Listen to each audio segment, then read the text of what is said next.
엄마 성함이 어떻게 돼? 너무 이리야. 이자, 일자, 주자, 일라. 아빠 이름 어떻게 돼요? 문사진. 엄마 이름 어떻게 돼? 엄마요? 어. 엄마는 황언니요. 엄마 이름 뭐야? 그래? 윤수야, 엄마 이름 어떻게 돼? 네. 아자, 나자, 니자. 우리 친구들 안녕.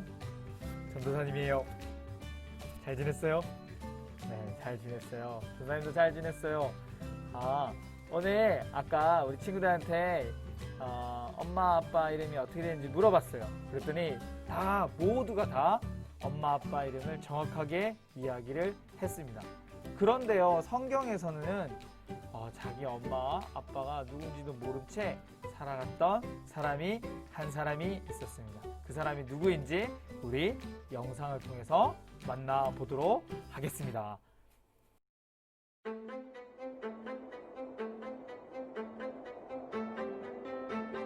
요셉의 가족이 이집트로 온 지 수십 년이 지나 요셉은 죽었지만 그의 가족은 계속 이집트에 살았어요.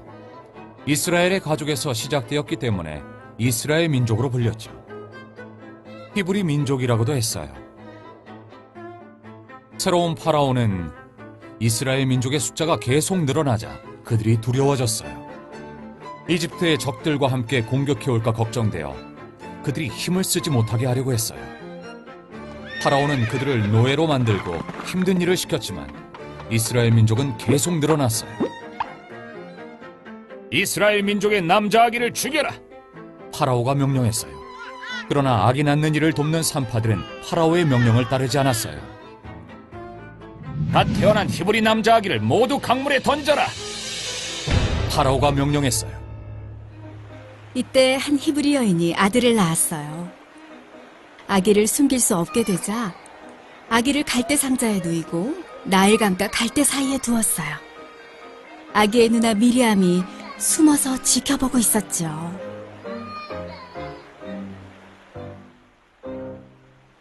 얼마 후 목욕을 하러 나온 파라오의 딸이 울고 있는 아기를 발견했고 그를 불쌍하게 여겨 자기 아들로 키우기로 마음먹었어요. 미리암은 공주에게 아이를 키울 유모로 어머니를 소개했고 공주의 허락을 받아 어머니가 아기를 돌보게 했답니다. 공주는 아기의 이름을 모세라고 지었어요. 어른이 된 모세는 이집트를 떠나 목자로 살았어요.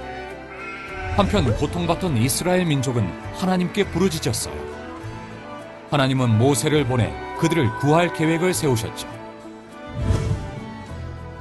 어느 날 모세는 불붙었지만 타지 않는 떨기나무를 보았어요. 하나님이 떨기나무 가운데서 모세를 부르셨어요. 모세야, 모세야. 모세가 대답했어요. 제가 여기 있습니다. 내 백성의 고통을 내가 보았다. 이제 내가 내 백성을 이집트에서 인도하여 내가 준비한 땅으로 데려가라. 모세가 하나님께 여쭈었어요. 사람들이 하나님의 이름을 물으면 제가 무엇이라고 그들에게 대답할까요? 나는 스스로 있는 자이니라. 가서 스스로 있는 자가 나를 너희에게 보내셨다라고 하라. 그들이 나를 믿지 않으면요? 모세가 물었죠. 그러자 하나님은 3가지 기적을 증거로 보여주셨어요.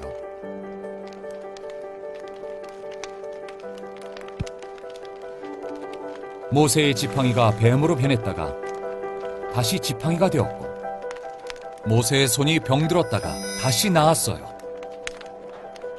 만약 그들이 여전히 믿지 않거든 나일강 물을 조금 떠다가 땅에 부으면 그 물이 피가 될 것이라고 말씀하셨어요. 모세는 주저하며 말했어요. 오 주여, 보낼 만한 자를 보내소서. 그러자 하나님은 모세를 향해 화를 내셨고 형 아론을 모세와 함께 보내셨어요. 하나님은 그의 백성을 위해 모세를 부르셨어요. 모세의 부르심은 더 큰 부르심과 구원을 가리키고 있어요. 이 땅에 오셔서 하나님의 백성을 죄에서 구원하신 예수님의 부르심이에요. 모세와 예수님은 하나님의 명령에 순종해 그분의 구원 계획을 이루었어요. 모세는 하나님의 백성을 이집트의 노예 생활에서 구했고 예수님은 하나님의 백성을 죄의 노예에서 구원하셨어요. 자, 우리 친구들 영상 잘 봤어요? 자, 오늘은 나를 부르신 하나님이란 주제로 이야기를 나눠볼까 합니다. 오늘의 배경은 애굽이라는 나라예요. 애굽, 들어본 적 있어요, 혹시? 애굽이 도대체 어딜까요? 지도상에 보면, 지도상에는 애굽이라는 나라가 없는데, 자, 우리나라부터 먼저 찾아봅시다. 우리나라는 맨 오른쪽, 대한민국 이렇게 있죠? 자, 그러면 애굽은 어디 있을까요?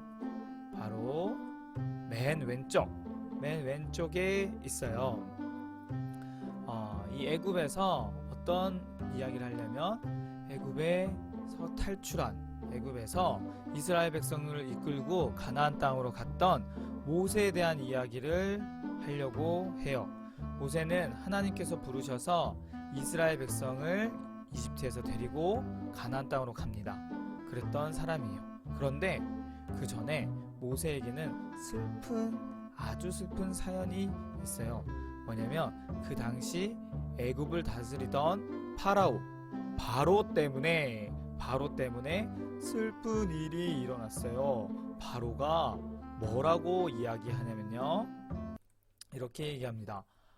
그 모든 백성에게 명령하여 이르되 아들이 태어나거든 너희는 그를 나일강에 던지고 딸이거든 살려두라 하였더라. 남자 아기, 이스라엘 사람들이 아기를 낳으면 남자는 나일강에 던져 죽이고 딸이면 살려두라고 했어요. 그래서 많은 이집트 사람들이 이스라엘 남자 아기들을 어떻게 했게요? 어떻게 했냐면 이렇게 강에 빠뜨려 죽였어요.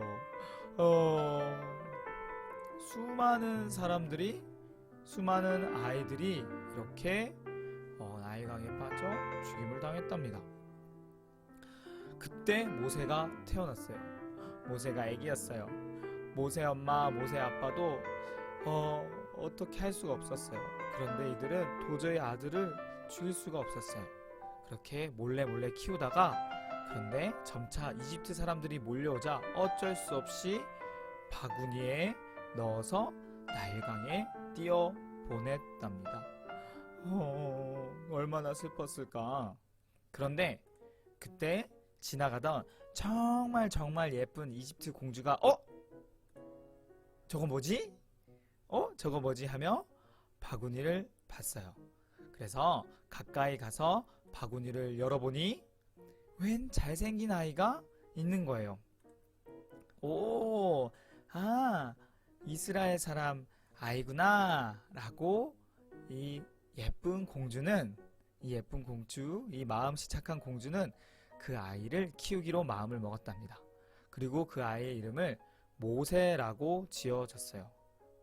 모세는 점차 건강하게 잘 자랐답니다. 쑥쑥 컸어요. 쑥쑥 커서, 그래서 어엿한 이집트의 왕자가 되었어요. 공주의 아들이니 이집트 왕자가 된 거죠. 그런데 모세는 자기가 이스라엘 사람이란 것을 알고 있었어요. 그래서 이스라엘 사람들이 고통당하는 것을 보고 자기 힘으로 도우려고 하다가 그만 이집트 사람을 죽여버리게 돼요. 그 사실을 안 이집트 왕은 모세를 잡아 죽이려고 했어요. 그래서 모세는 사막으로 도망가게 됩니다. 사막으로 도망갔어요. 더 이상 모세를 도와줄 수 있는 것은 아무것도 없었어요. 모세에게는 형제, 자매, 가족도 없고요. 그리고 이집트 왕자라는 신분도 아무짝에 쓸모가 없었어요. 결국 모세는 양을 돌보는 양치기가 됩니다. 그로부터 시간이 40년이 지났습니다. 뚜루룽 40년이 지났습니다. 양 한 마리를 찾다가 그만 불이 붙은 떨기나무를 발견했어요. 그런데 신기하게도 불이 붙었는데 타지 않는 거예요. 그래서 모세는 가까이 갑니다. 가까이 갔더니 이 떨기나무에서 모세에게 이런 목소리가 나옵니다. 모세야, 내가 애굽에 있는 내 백성들이 고통받는 것을 보았다. 내가 내려가서 그들을 건져내고 아름다운 땅으로 보내겠다. 그러기 위해서 내가 너를 보내겠다. 그 말을 들은 모세는 깜짝 놀랐어요. 그리고는 자기는 그럴 힘이 없다는 것을 알고 다시 들려오는 목소리에게 이렇게 대답했습니다. 아니, 제가 누구이기에 파라오한테 갑니까? 저는요, 살인자예요. 그리고 제가 뭐길래 이스라엘 백성을 구원합니까? 전 할 수 없어요. 전 힘이 없어요. 그러자 그 목소리가 이렇게 이야기합니다. 모세야, 내가 반드시 너와 함께 가겠다. 내가 너와 함께 갈 테니 걱정 말아라. 그랬더니 모세가 이스라엘 백성들이 당신의 이름이 뭐라고 물으면 뭐라고 대답합니까? 라고 그 목소리에게 물었어요. 그랬더니 나는 스스로 있는 자 여호와 하나님이니라.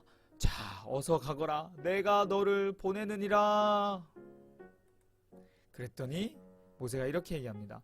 이스라엘 백성들이 분명 나를 믿지 못할 겁니다. 그래서 나를 믿지 못할 겁니다. 어떻게 합니까? 그랬더니 여호와 하나님께서 이렇게 말씀해 주셨어요. 내가 너에게 기적을 행할 힘을 주겠다. 지팡이를 던져봐. 탁 던졌어요. 자, 뱀이 되었지? 자, 다시 잡아봐. 탁 잡았더니 지팡이가 됐어요. 자, 그리고 손을 가슴에 넣어봐. 손에 병이 생겼어요. 다시 넣어봐. 그랬더니 완전히 또 나았어요. 그 모습을 본 모세는 깜짝 놀랐어요. 그러면서 여호와 하나님이 다시 모세에게 말씀해 주셨어요. 사람들이 표징들을 믿지 않아도 계속되는 기적들을 보고 나를 믿으리라. 그러니 어서 가거라. 좀 제발 가. 좀 가라고. 그랬더니 모세가 이렇게 얘기합니다. 아, 하나님, 저는 할 수 없습니다. 저는 말도 잘 못하고요. 보낼 만한 사람을 좀 보내주세요. 저 같은 사람은 할 수 없어요. 아유, 40년 동안 약만 쳤는데요. 제가 할 수 있는 게 뭐가 있겠어요. 능력이 없다니까요. 아, 좀 보낼 수 있는 사람 좀 보내세요. 라고 모세가 이야기했어요. 그랬더니 하나님께서 이렇게 얘기하시는 거예요. 야, 임마! 야, 이놈아! 네가 하는 게 아니라 내가 하느니라. 아휴, 그래. 정 그렇게 걱정되면 너 형 아론이 있지 않느냐? 아론을 너에게 붙여주겠다. 그러니 좀 가! 제발 좀 가! 가라고 이제 좀! 그러고 그 소리에 모세가 형 아론과 함께 하나님의 말씀을 받고 이집트로 떠납니다. 자, 앞으로 어떻게 이야기 될지 궁금하죠? 자, 앞으로 이야기는 다음 주에 이야기하도록 하겠습니다. 그 전에 퀴즈를 하나 낼게요. 오늘 이야기를 쭉 듣고 보고 들었는데, 오늘 하나님을 만나고도 하나님이 누군지도 모르고 자기는 못하겠다고 땡깡 부렸던 사람의 이름은 무엇일까요? 자, 정답을 아는 친구들은 종이에 답을 적고 자신의 이름을 적은 뒤에 쉬는 시간에 7층 엘리베이터 앞 응모함에 넣어주시길 바랍니다. 추첨을 통해서 다음 주에 선물을 주도록 하겠습니다. 알겠죠? 우리 친구들 많이들 응모해주세요. 선물 꼭 뽑히길 바랍니다. 아시겠죠? 자, 오늘 말씀 마무리하기 전에 우리 한번 생각해 보겠습니다. 첫 번째, 모세를 부른 분은 누구일까요? 모세를 부른 분은 누구일까요? 자, 여러분들 다 잘 알 거예요. 두 번째, 모세는 하나님께서 명령하신 것을 왜 거절했을까요? 왜 거절했을까요? 우리 친구들, 선생님들, 각 반의 선생님들과 함께 이 문제를 한번 생각해보고 나눠보세요. 마지막 세 번째, 우리도 혹시 하나님이 부르셨는데 하나님 말씀하신 것을 거절하고 순종하지 않은 적이 있나요? 혹시 있다면 한번 선생님들과 또 한번 이야기를 나눠보시길 바랍니다.